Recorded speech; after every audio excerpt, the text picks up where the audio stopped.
Hello and welcome to another episode of the Best You interview series. It's Gary here. Again, thank you very much as always for taking the time to tune in to this particular episode. And today I'm joined by writer, entrepreneur, employee development coach, philanthropist and advocate for women's empowerment, Alina Wilson, who is here to discuss her experience in and passion for thoughtful aging. Alina's life's work is shaped by one goal: to help women discover and embrace their true beauty, both inside and out. As a mother and grandmother, she has developed a profound understanding of the complexities of womanhood and the importance of self-discovery and self-acceptance.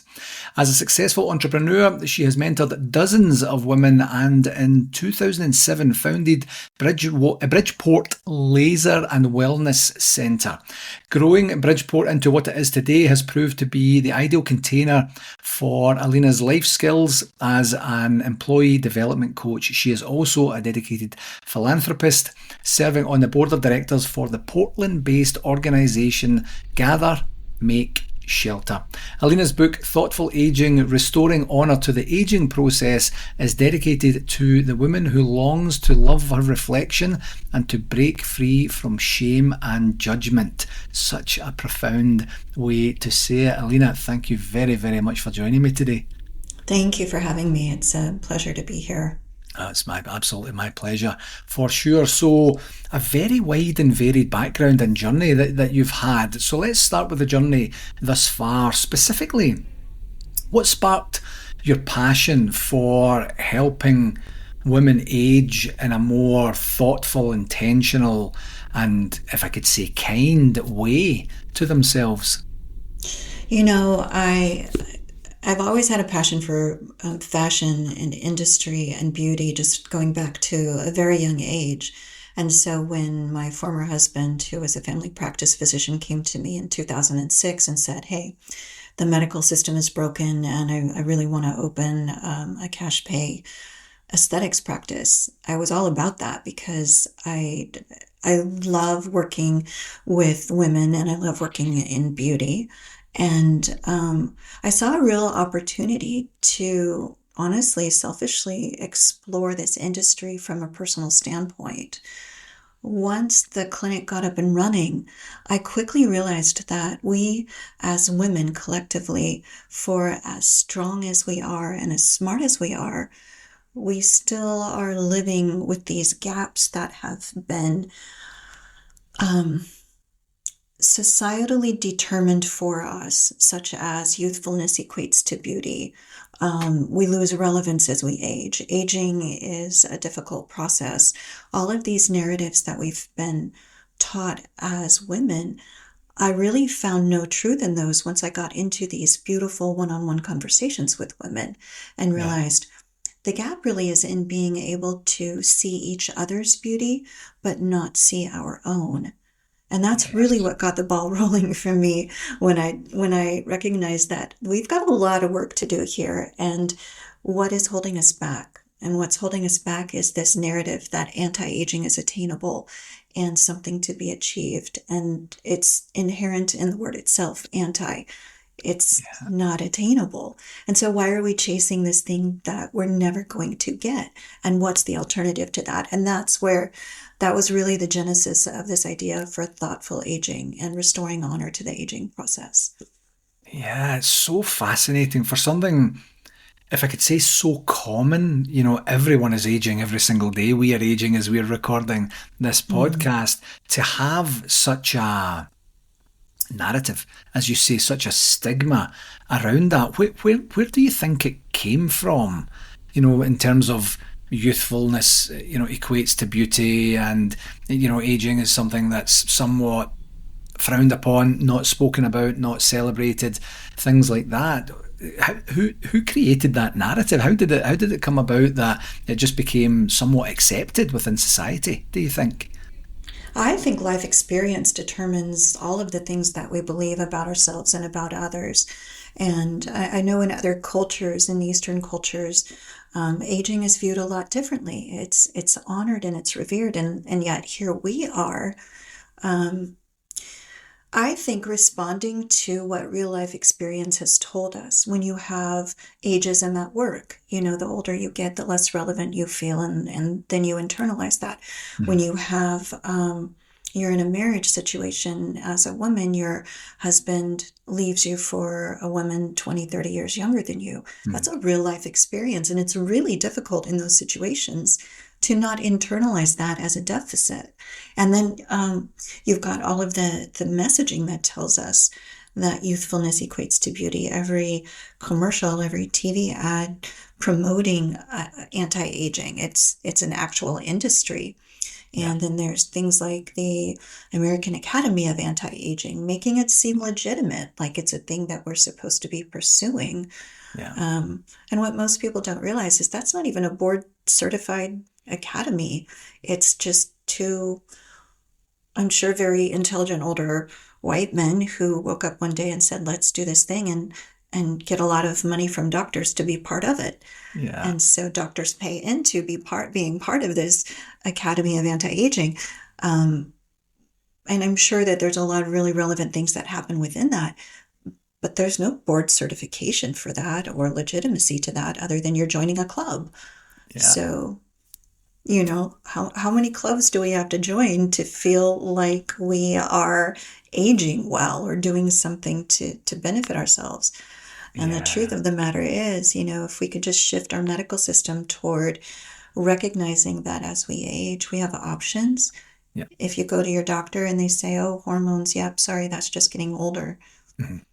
Living in the age of information technology, it has advantages and disadvantages. Of course, now we can compare ourselves to all of these ideals every single moment of the day if we choose to pick up the phone and open the app and do that. Yeah. But at the same time, we can use all of that energy to self-educate and realize that, oh my goodness, we have options. We don't have to buy this narrative any longer. Yeah.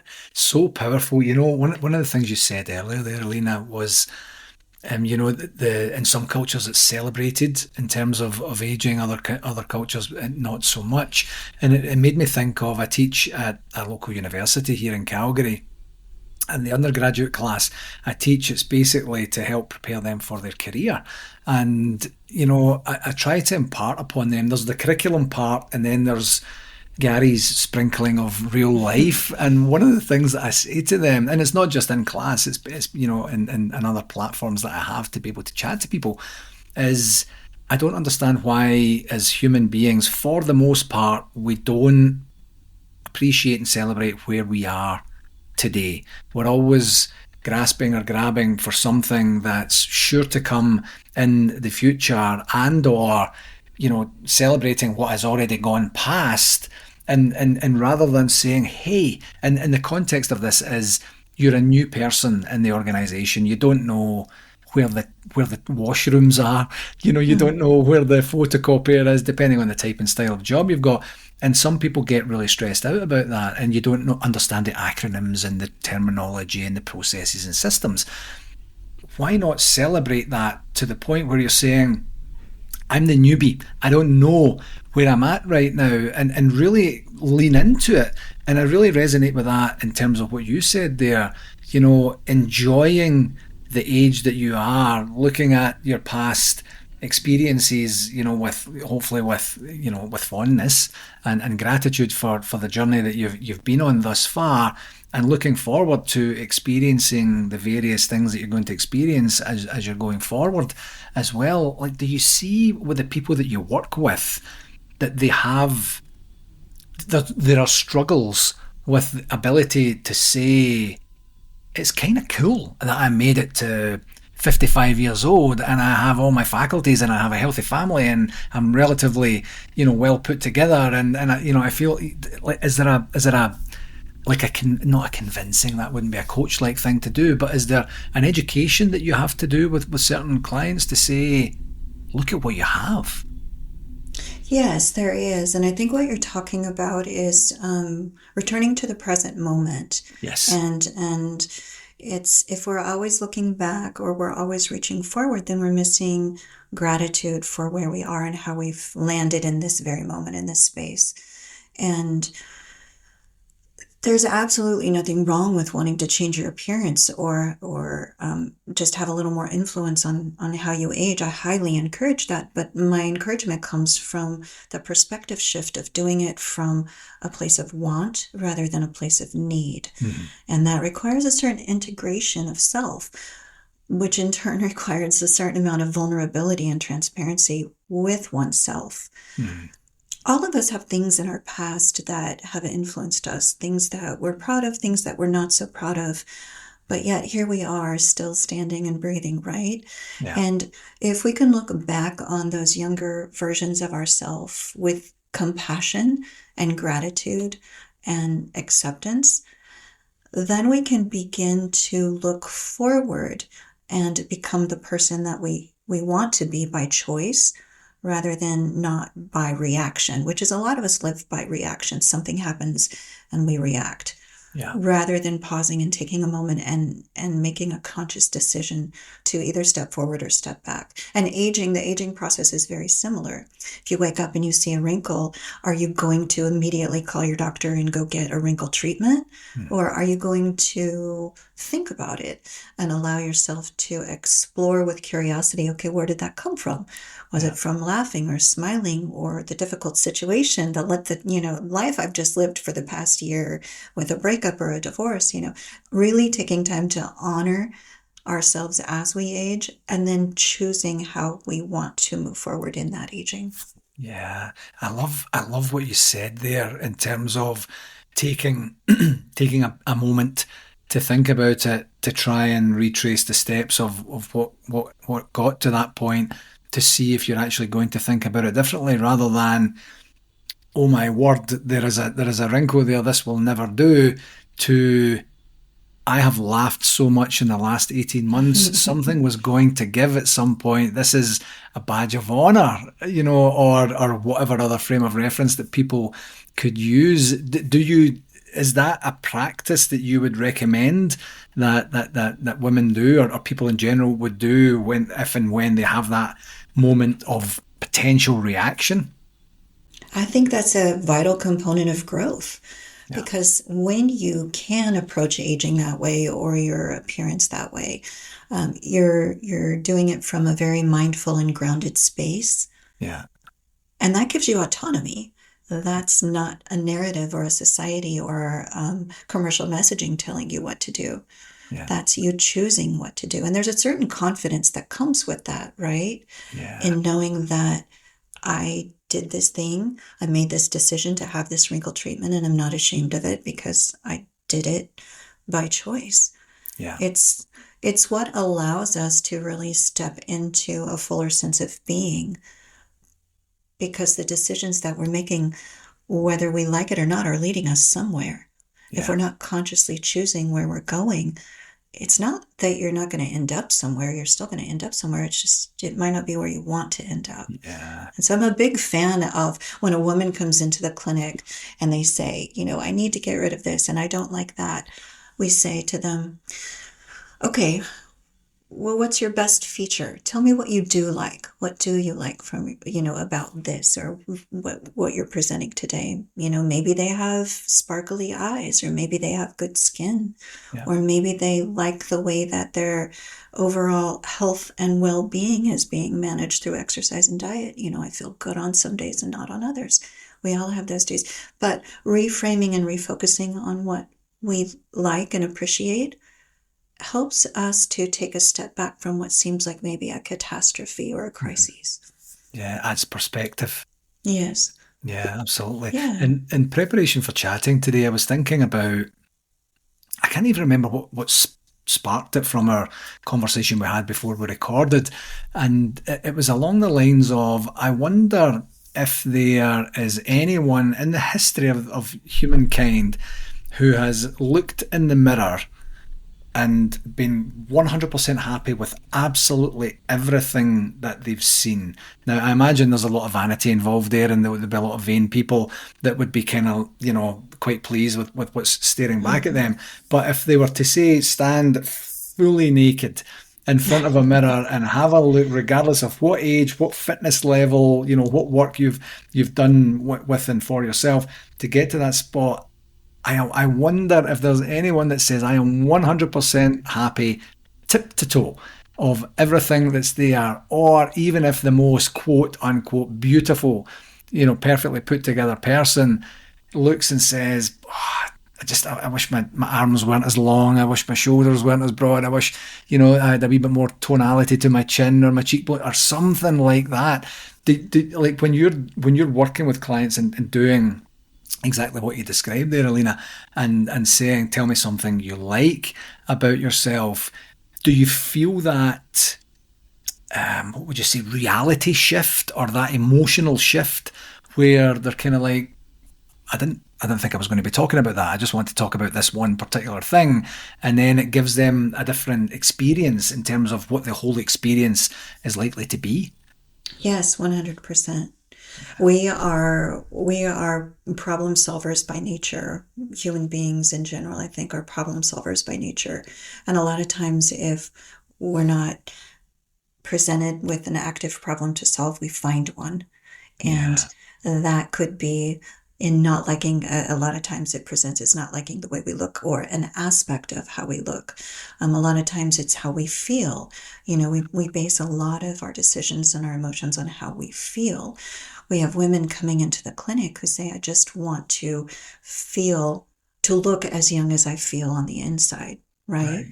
And so they're searching for a return to self. Yeah. Um, and the Greek root of the word beauty is actually kaline or calling. It's a calling back to yourself. And I really firmly believe that we keep returning to this issue of beauty as a society over and over again, because what we're really attempting to do is to return to self Yeah. in a way that allows us to be able to appreciate the beautiful, unique human beings that we are. Yeah, so beautifully put. So beautifully put. What would you say are like the true sources of beauty that women should embrace as they are aging? Is it like a set system? I'm assuming there would be nuances depending on the individual, but are there key facets that you would help coach and educate women on as you deal with them at any point in their life as they're aging? Yes, it starts with choice. I mean, again, when I came up with the idea of thoughtful aging, it was a lovely idea and fun to think about, but I really wanted to distill it down into actionable steps Mm. and something that became attainable for women. And so in that, I created 5 principles that women can embrace and follow if they choose to. And the number one principle, the first principle, is cultivating a growth mindset. Yeah. You have to want to change and you have to want to grow to believe it's possible. And the next step beyond that would be embracing curiosity. And so, again, you know, if you find yourself being afraid to wear a red lipstick, why? Ask yourself why. Is it because somebody told me that only certain types of people wear red lipstick? Is it because I've never tried it? Is it because I feel like it's not me? Yeah. And embracing curiosity in a way that allows you expansion of self. You're looking back and you're asking questions about decisions you've made and why you made them that way.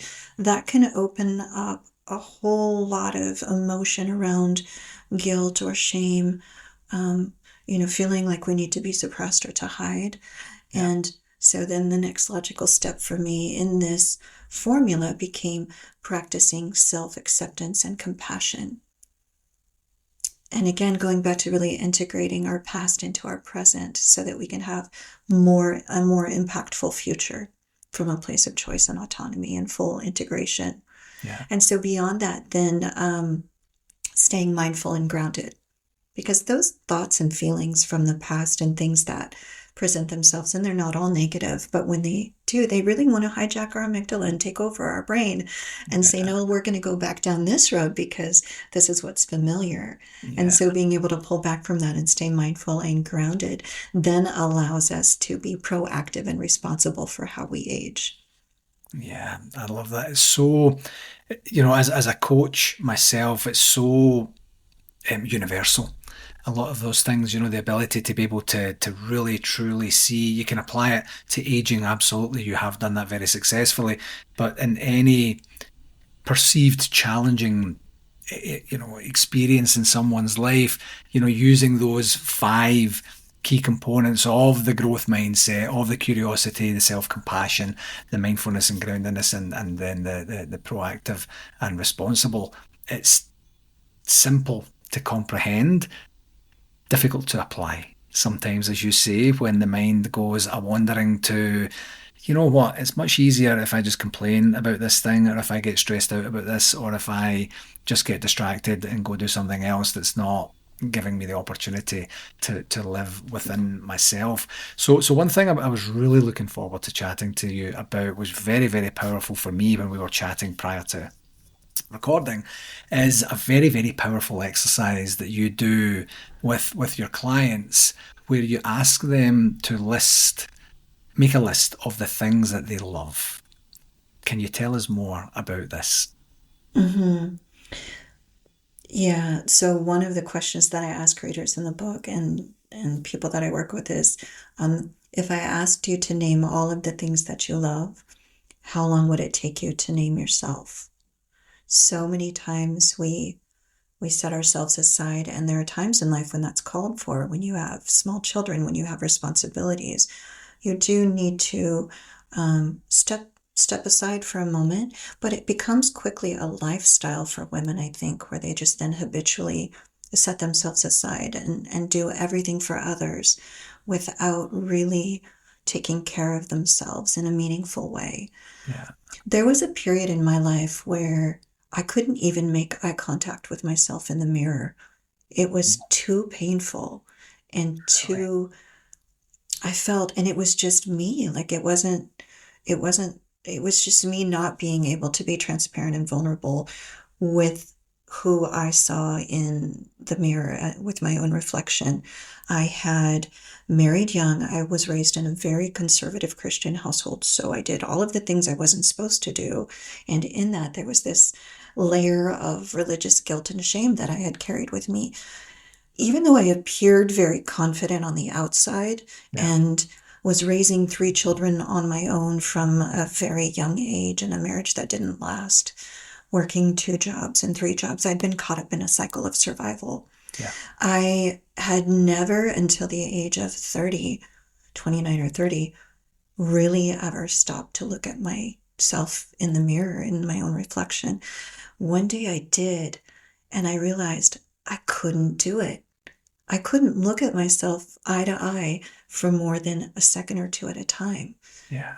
It hurt so bad because I didn't know the girl standing, in the mirror looking back at me. I didn't know her. Yeah. There was this part of me at that age that was awakening, that really, really wanted to understand how I had gotten to the point in life where I had, and all of the things that I was carrying and all of the responsibilities. And really, when I look back at that time now, what was happening in me was this shift of going from doing to being. All I ever knew how to do was accomplish things and take care of tasks and basically survive. I really didn't know how to be the person in my own skin, in the body that I was gifted. Yeah. And I cried and I cried, and I made myself do it. I stood there, and it was probably 2 hours of just forcing myself to go back to the mirror and maintain eye contact for longer periods of time, until I got to the point where it was like peeling back layers of an onion. I didn't even know what I was discovering. I just knew that a shift was happening. Yeah. And it hurt, and it was cathartic, and it was liberating, all at the same time. And that was transformative for me, in being able to wash windows and unlock doors inside that I really hadn't had the courage to touch before. And so, yes, in the book, I strongly encourage readers in one of the chapters to undergo a mirror exercise. And I walk them through the different stages of it, because it's really, really important, when you want to make a change in your life, that you start with yourself. Yeah. And that you return to a place of self-acceptance and compassion before you decide to undertake any transformative internal change. So powerful. And having experienced it yourself, I'm sure the words on the page would be absolutely in tune with you, and possibly what you wanted to say to your younger self, but certainly what Mm. you want to impart to the readers as well. It's not some, academic, there's nothing wrong with this either, but not some Mhm. academic saying, here's some research I've conducted, this is what you should do. You've gained from the painful experience, which has given you opportunity to be able to talk about it, both in the book and through platforms like that too. It's so interesting, Elena. When I was probably late 30s, 40, something like that, I had a semi-similar exercise, a semi-similar experience, I should say, where I tried to put more intention into my life. I've always been busy, similar to your exact example. It was at the time, I can't even remember now, but that would be, my son was probably about 4 or 5 years old, something like that. He's 15 now, actually, very, very close to being 16. And at the time, busy, just busy doing stuff, single parenting and things. And I made a point literally of looking at myself in the mirror and saying, you need to create intention, because if you, and I'm saying, I didn't say this out loud, I said it inside, because if you don't pay attention, you're going to look up one day in the mirror, you're going to be 55 to 60 years old, and you're going to wonder what happened to these Mhm. years, because I was a human doing exactly as you said. I wasn't a Yes. human being. And while I haven't stopped with the busyness of the various things that I'm involved in with my life, there are much more, intentional pauses to think about what I'm doing. Is it still the right thing? Does it serve what I'm trying to serve at that particular time? How am I doing? What am I grateful for? Expressing gratitude and giving myself that compassion that we talked about earlier, to be able to say, not exactly as you hoped it was going to be, but hey, we're still here. We have an opportunity to course correct and do some stuff later. So to hear that from someone who is an expert in it, that in some way I kind of got it right, all those years ago, it was quite profound, and there was nothing really that spurred it on that particular day. I just thought it's been very, very quick to get to 40. And if it's going to be the same Yes. sort of light speed to get to 55, 60 and beyond, I need some sort of grounding to Yes. say, just breathe. Don't forget why you're doing what you're doing. Make sure what you're doing is actually going to serve the purpose you hope it's going to serve. And if not, do something about that as you move forward. And that's really helped me with my ability to be able to move forward with clarity, quite honestly. I love that. My question about that is, did you find yourself wanting to complicate that at all? Meaning, a lot of times and I love integration, it's my favorite word. Yeah. A lot of times when we set out with intention and integration of past to present so that we can create a future, we can get stuck in our heads sometimes. And I'm speaking from personal experience, like, oh, I'm going to be intentional today. And then Yeah. I all of a sudden throw a bunch of stuff on my schedule so that I can intentionally do things Yeah. Yeah. outside of intention. I don't know. Like I wonder about that sometimes. Again, going back to problem solving, can intention just live in the quiet space? I don't know. I would hope so. And actually, that's such a fascinating. I'll answer your question in a second, but just to go back to the point of, you say I'm going to be intentional today, and then you add things to your list so you can check them off to say, showed you, did it, and in the moment, I think it was probably, with the benefit of hindsight, I don't I don't recall there being a material change either way, but it was truly the beginning of what I would call addition by subtraction.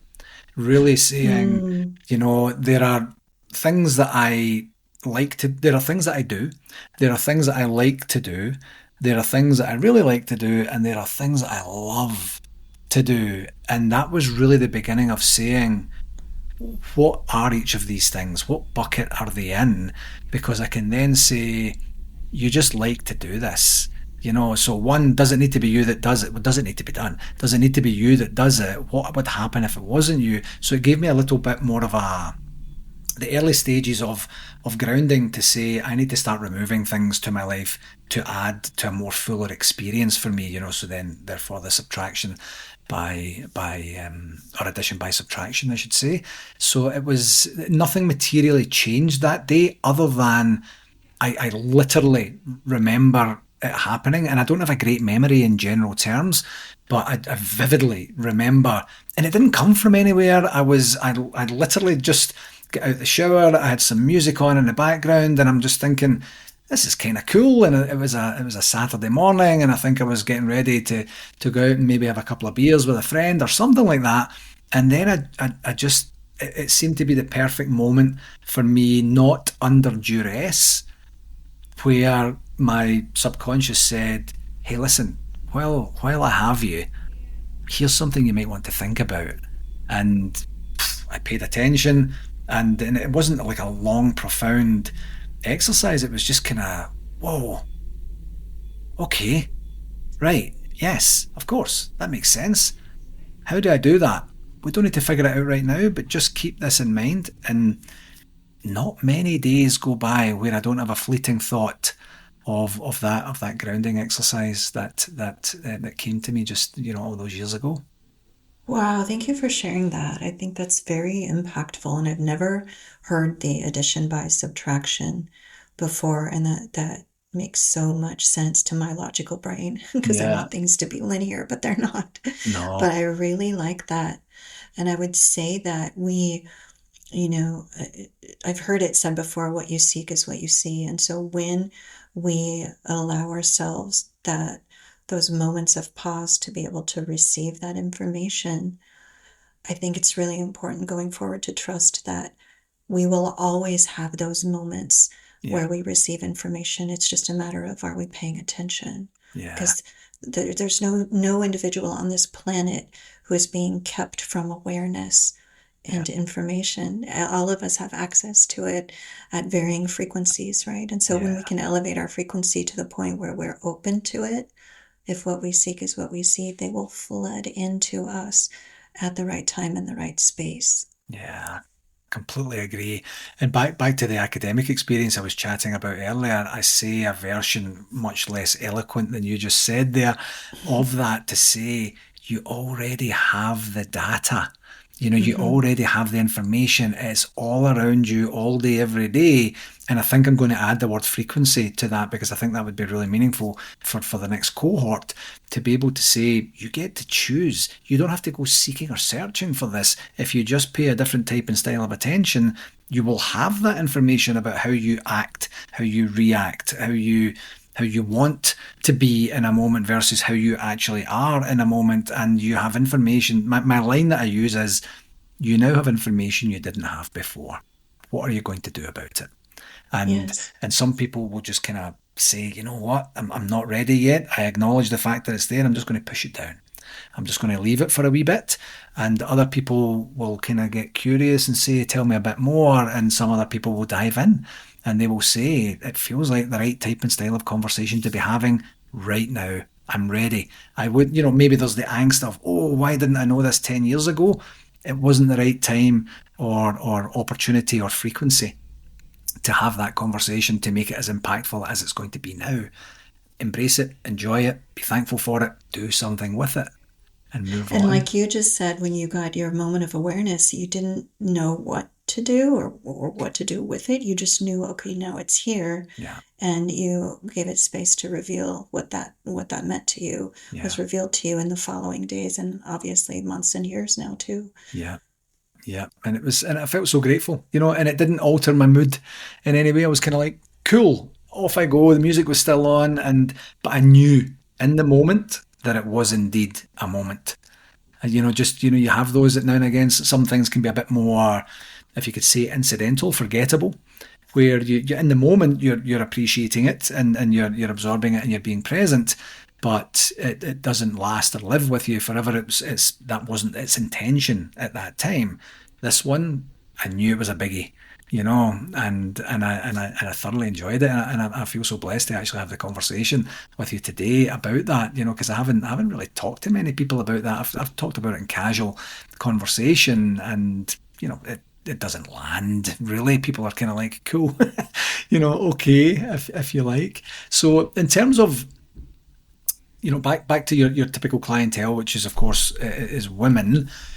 How can women proactively manage their hormonal health to enhance their well-being as they age? You mentioned hormones earlier, on a visit to the doctor, and the doctor can in some way doesn't really have enough skills or experience or potentially desire to be able to manage what's actually happening there.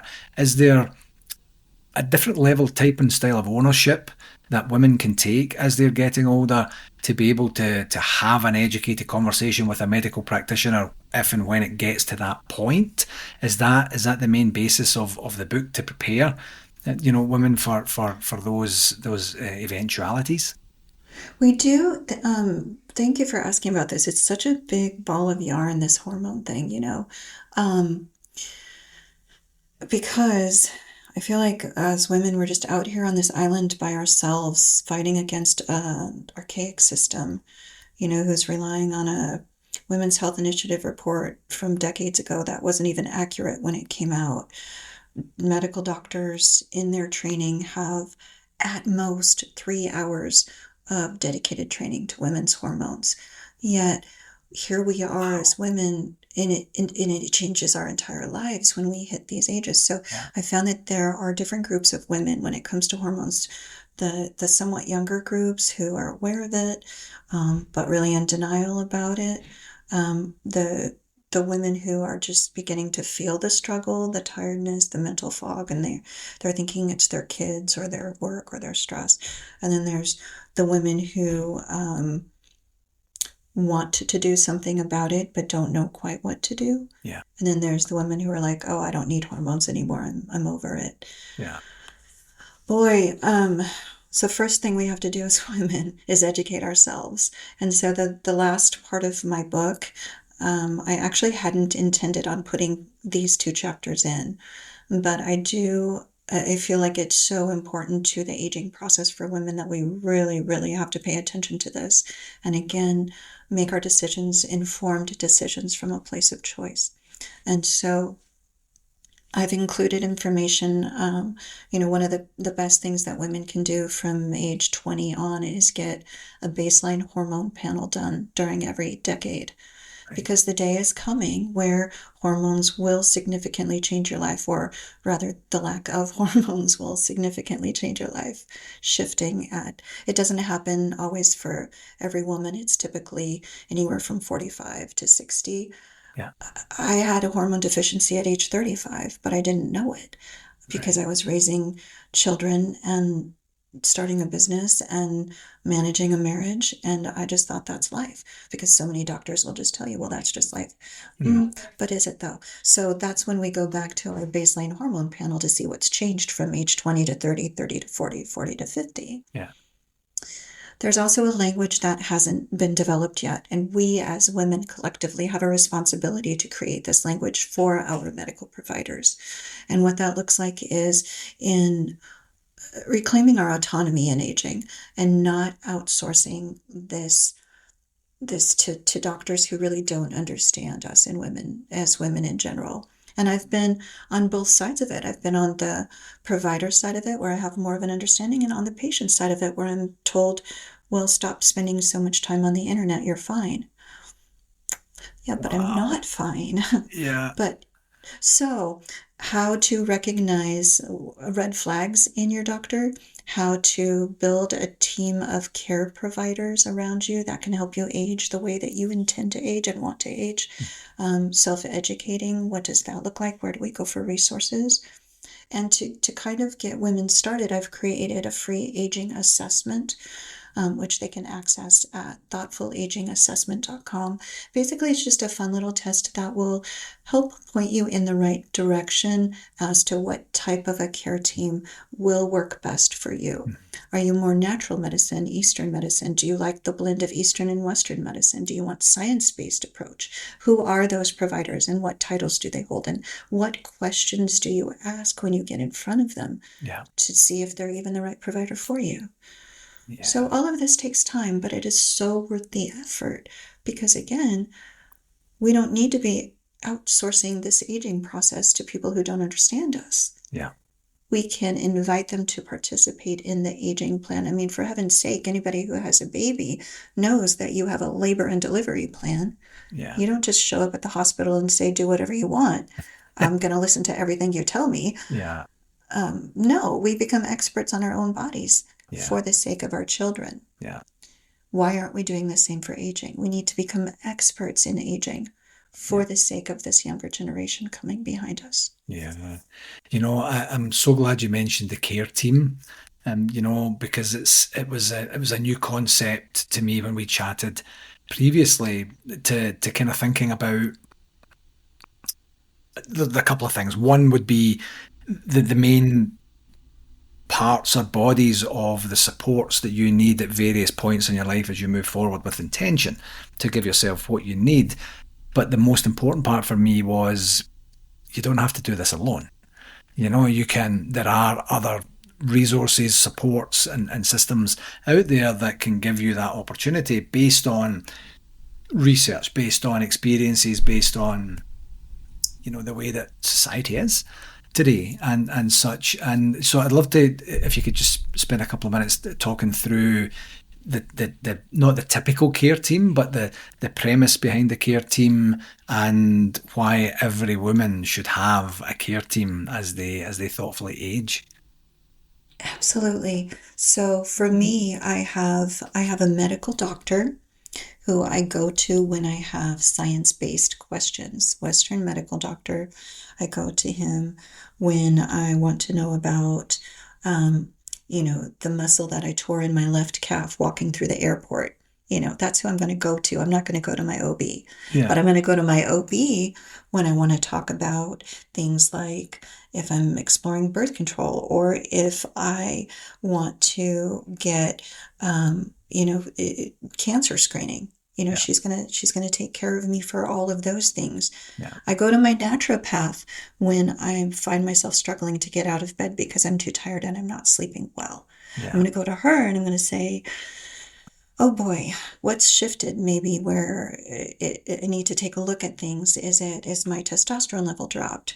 Am I getting enough progesterone at nighttime now? Do I need supplements? Do I need to increase my thyroid? Is my thyroid functioning?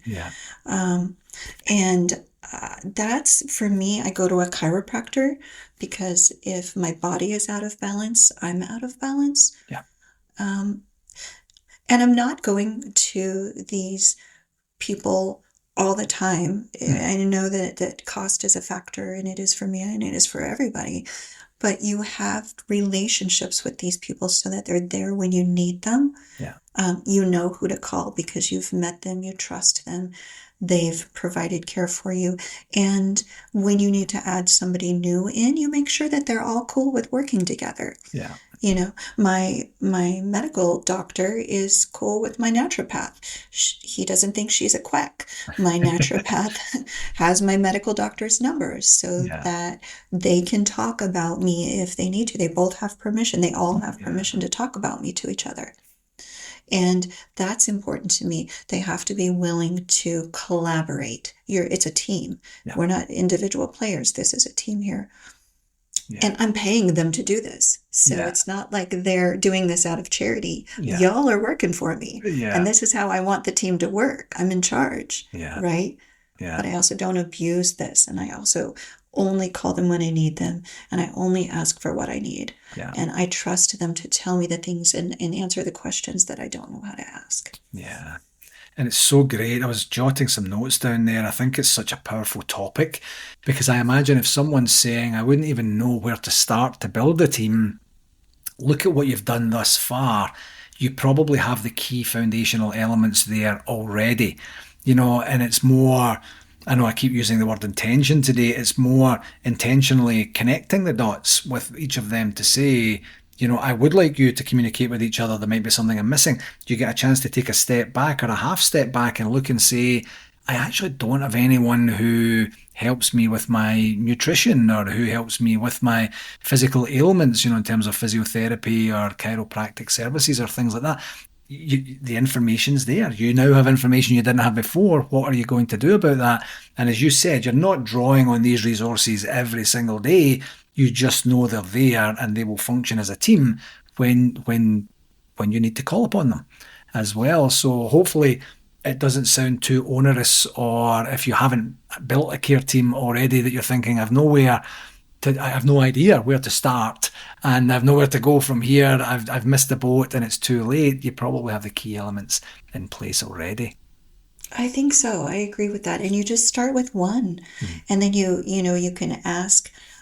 You can ask that provider for references, for other providers, people that they know that they like to work with. And this is not just something that happens immediately. This is once you begin the process of assembling a care team, as health changes, your needs change. But this is something that can take a year. You know how hard it is to get into. Well, you're in Canada, so I've waited. I'm getting a new OB doctor, gynecologist. I have waited 6 months to get on her books, right? I'm going to her because she was personally recommended by 2 friends of mine. And I read about her online and I read her reviews and I know her biography and I know her CV because I looked it up. And I feel like she's going to be really aligned with my vision for aging. So I waited 6 months to see her. And that's why you've probably had to wait 6 months, because of the impressive credentials and experience and past successes that she's enjoyed, that she's earned as well. This has been such an interesting, enlightening, rich conversation, Alina. I've just absolutely loved it. And as you know, this is called The Best You podcast, and I take this opportunity to ask every guest, what's one regular practice that you employ that gives you the best opportunity to be the best version of yourself on a given day? Gratitude. Just when we spin out and we can't seem to find that lifeline again, I jump right back into gratitude. And it could be something as simple as looking out the window at the blue sky. I'm grateful for the sun. I'm grateful that, there's a flower over there growing and I'm not doing anything about it and life is still going on around me. And just really jumping back into that space of gratitude helps me on a day-to-day basis. When I'm feeling a little less than compassionate. Yeah, I love it. I love it. Before I let you go, where can people find out more about you? thoughtfulagingbook.com. There's an email newsletter that you can sign up for. You can take the Thoughtful Aging assessment from that page. You can order the book from that page. I do quarterly women's retreat at a private location in Oregon. And so there's a wait list for that if they want to email in and join a wait list. I do speaking engagements as well and lead retreats. So also a keynote speaker. I love this topic. I love what I do. And I, more than anything, love helping women. I can tell it absolutely shines through. It absolutely shines through. Alina, thank you very, very much for taking the time to come on the show today. I absolutely loved the conversation. It was my pleasure. It was so great to chat with you again. Hello again. Thanks again for tuning in to this episode, and I do hope that you found it valuable and gained some insights. I do have an ask for you. If you enjoyed this podcast, I would absolutely love it if you would connect with me on my socials, and that's at LinkedIn, Facebook and YouTube. Just search for my name and do whatever it is you need to do there to follow me and stay updated with all the latest content, tips and discussions. And for any more resources that you're looking for, feel free to visit my website, garygillen.com. And while you're there, you can book a free, no obligation 30-minute coaching call directly with me through the site. Whether you're looking to enhance your performance or tackle a new challenge, I'm absolutely here to help you succeed, and I would absolutely love to hear from you. Thanks very much again, and until next time, keep pushing towards your goals and getting better each and every day, my friend.